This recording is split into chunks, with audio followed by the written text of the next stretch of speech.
अस्सलामुअलैकुम, welcome to learners academy lesson 17 measuring stress. पहले देखते हैं फैक्टर्स जो कि इंक्रीज़ करते हैं वर्कर का स्ट्रेस।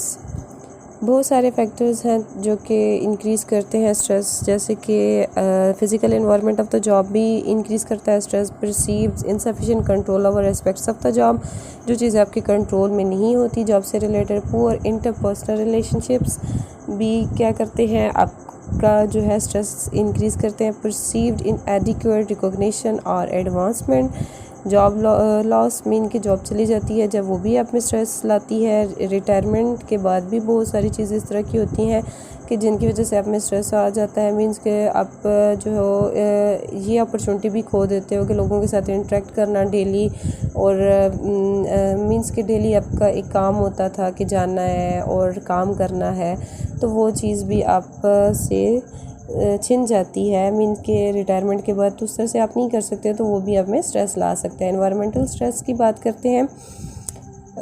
आप जिस तरह से इन्वायरमेंटल स्ट्रेस में ये देख सकते हो ना, even like these can be stressful because the noise and the crowded conditions जो है रिड्यूस करती हैं control over interpersonal interactions and restrict करती हैं आपकी एबिलिटी को टू मूव अबाउट फ्रीली और obtain resources such as seed. Mean जब टेंशन होती है, जब स्ट्रेसफुल इन्वायरमेंट होता है, क्राउडेड प्लेस होती है, तो उसमें आप जो बुखला जाते हो और आपसे वो काम सही तरह से नहीं हो सकता, तो वो भी आप में स्ट्रेस काज करता है। एक और एग्जांपल लेते हैं। Psychological effects of living in hazards environment come from the nuclear accident of the 3 Mile Island Power from the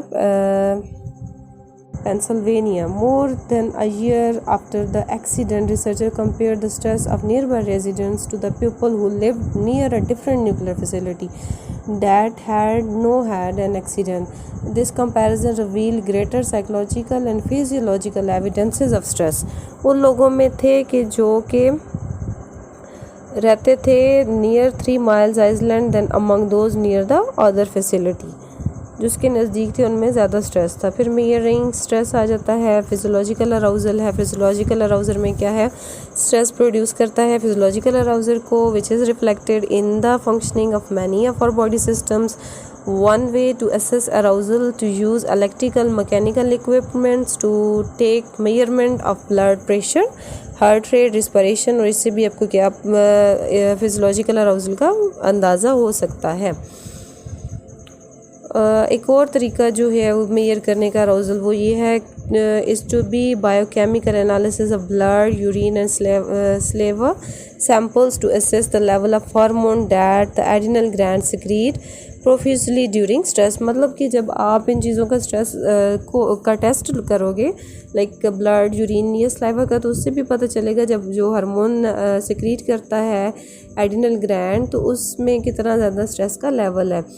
ये अप्रोच यूज़ करते हुए बहुत सारी रिसर्चेस भी हुई। Test 2 classes of hormones, corticosteroids, the most important of which is cortisol such and which include epinephrine और non epinephrine था, जिसमें there are several advantage of to use measures of psychological arousal in assessing stress. Physiological measure are reasonably direct and objective होती हैं, ठीक है, quite reliable और easily quantified होती हैं, but there are disadvantage as well. इनका disadvantage भी है। Assessing physiological arousal can be expensive and the measure technique may itself be stressful for some people.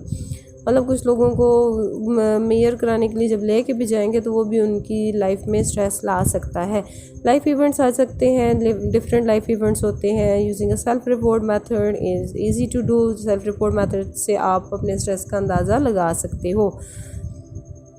The social readjustment rating scale. Social readjustment scale में क्या है, एक approach बहुत सारे scales में यूज़ होती है जब वो लिस्ट ऑफ लाइफ इवेंट्स बनाते हैं। Major happening that can occur in a person's life that require some degree of psychological adjustment. The scale assigns each event a value.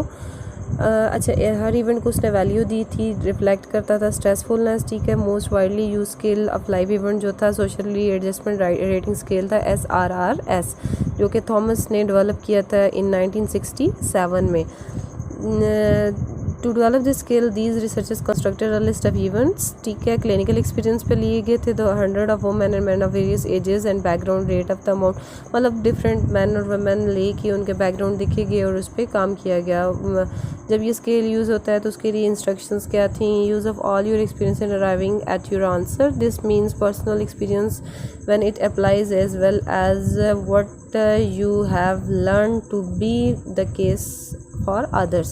Some persons accommodate to change more rapidly than others. कुछ जल्दी से change कर लेते हैं, कुछ लोग adjust कर लेते हैं. Particular ease or difficulty to only certain events. Therefore strive to give your opinion on the average degree of readjustment necessary for each event rather than the extreme. मतलब हर जो इवेंट है उसके बारे में उन्होंने रीएडजस्टमेंट बतानी थी. और the researcher use these rating to assign values to each event and construct the scale. फिर असाइन किया हर इवेंट को वैल्यू और कंस्ट्रक्ट हुआ ये स्केल. वैल्यू जो थी 100 पॉइंट थे डेथ ऑफ स्पाउस पे और 11 पॉइंट थे माइनर वायलेशन पे, ठीक है. मेयर किया गया stress, amount of stress people have experience. Respondents are given a survey from listing these life events and asked to check off the ones that happened to them during a given period of time. Usually not more than the 24 months, ठीक है. past 24 months में जो हुआ उसके बारे में बताना था. researchers summed the values of the checked items to get a total stress score. फिर इसमें क्या था, जब स्टडी हुई थी तो 2800 एडल्ट पे, तो उसमें जो इसके रिजल्ट्स थे वो ये थे कि reported were took a vacation, 43% death of love ones, ठीक है, 22% इलनेस और injury, 21% number of life events of the subject, the reported decrease with age from early adult to old adult. और इसके अलावा स्ट्रेंथ और वीकनेसेस जो थी इस स्केल की क्या है. If we examine the list of life events include in the SRSS we can see that many of the events are ones we have already discuss as stressor, ठीक है. और these values provide an estimate of the relative impact of the event. Estimate बताता है just. और one of the main use of SRSS has been to relate stress and illness, mean की stress और illness को relate करना है. Many studies have found that people illness and accident rates tend to increase following increase in stress.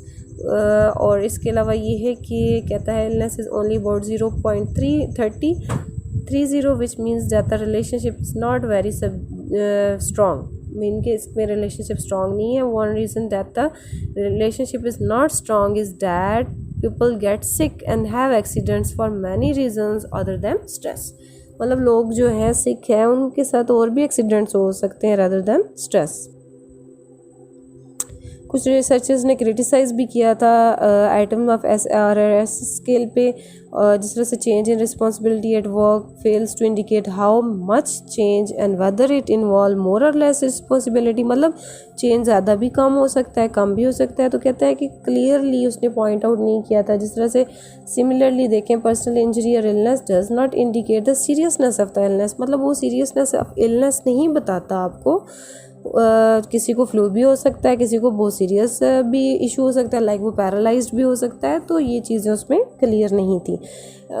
एक और criticism जो था, scale does not consider the meaning और impact of an event for the individual. For example 2 people who each had a mortgage for $50,000 would get the same score. मतलब कि salary rates के बारे में भी कोई क्लियर वो नहीं थी कि कोई हाई स्ट्रेसफुल जॉब कर रहा है, कोई नॉर्मल जॉब कर रहा है, तो वो भी उसमें नहीं पूछा गया था.